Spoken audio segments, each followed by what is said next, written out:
Hello students, আমি Nitish sir জ্ঞানজ্যোতি coaching সেন্টারের পক্ষ থেকে তোমাদের প্রত্যেককে জানাই আরো একবার স্বাগত।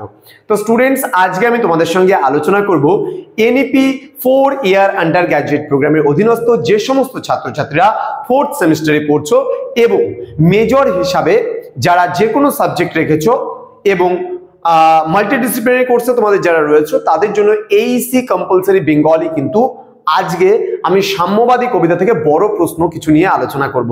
তোমাদের কোন কোন প্রশ্নগুলো বড় প্রশ্ন হিসেবে পড়তে হবে সেই নিয়ে আলোচনা করব এবং তার পরবর্তীতে আমি ধাপে ধাপে কিন্তু আলোচনা করব তোমাদের সঙ্গে একটা একটা করে প্রশ্নের উত্তর নিয়ে ডিটেইলসে।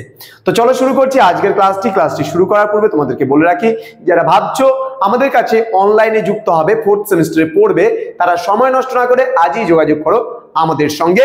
আমাদের অফিসিয়াল নাম্বার 6295916282 এবং 7076398606 নম্বরে সরাসরি আমাদের সঙ্গে যোগাযোগ করতে পারো।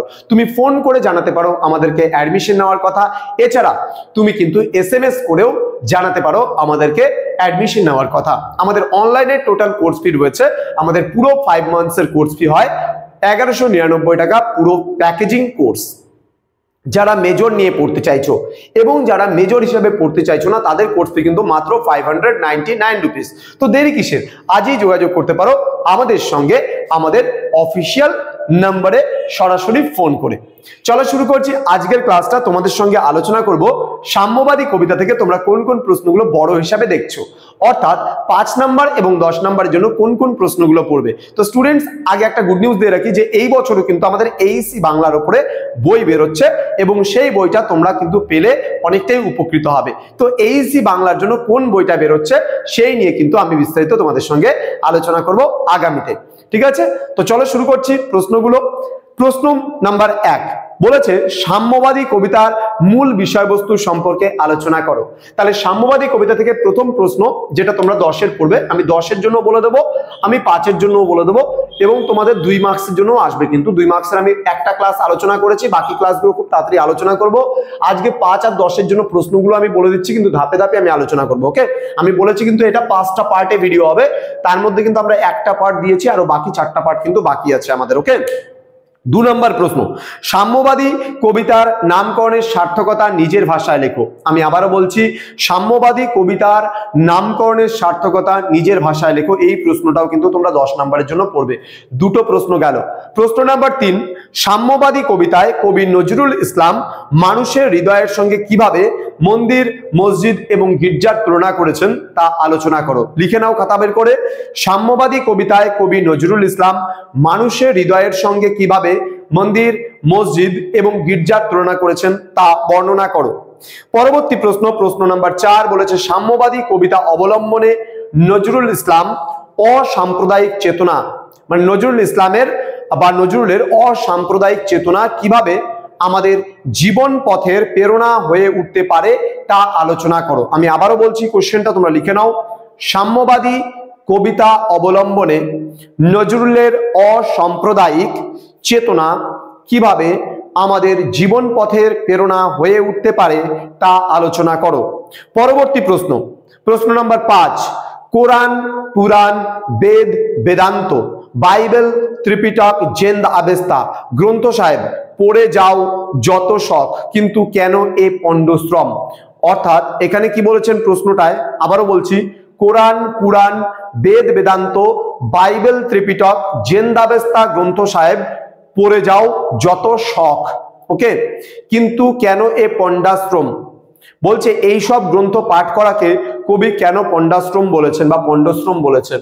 অর্থাৎ এই সমস্ত গ্রন্থ পাঠ করা মানে বৃথা, সেটাকে সময় নষ্ট করা।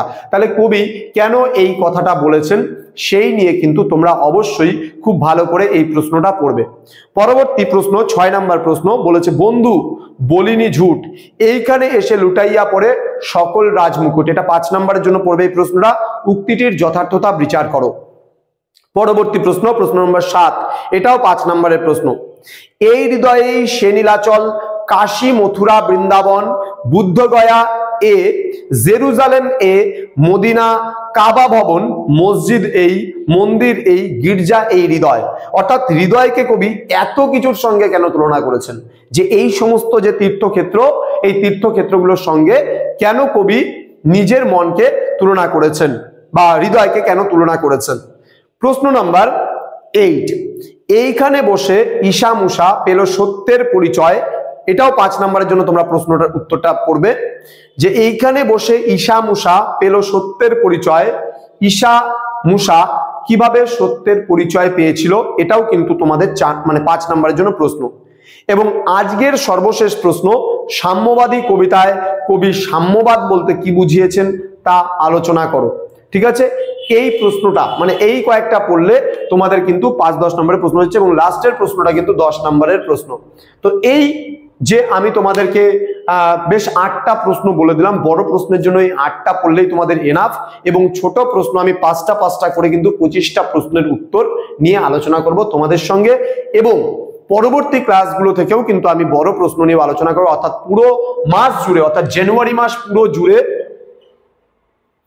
আমাদের হবে কিন্তু সাম্যবাদী কবিতাটার একেবারে চুলছেড়া বিশ্লেষণ যাকে বলে, একদম প্রথম থেকে শুরু করে একেবারে শেষ পর্যন্ত প্রতিটা বিষয় নিয়ে কিন্তু আমরা আলোচনা করব। দেখো কি হচ্ছে, আমাদের 5-10 নম্বরের 8টা প্রশ্ন বললাম 8 দিন আলোচনা হবে। আমাদের এখানে বললাম আরো 4টা পার্ট বাকি, তাহলে 4 দিন আরো আলোচনা হবে, 8-4 12 দিন হয়ে গেল। অর্থাৎ এই জানুয়ারি মাসের মধ্যে তোমরা এখনো টোটাল 12টা ক্লাস পাবা।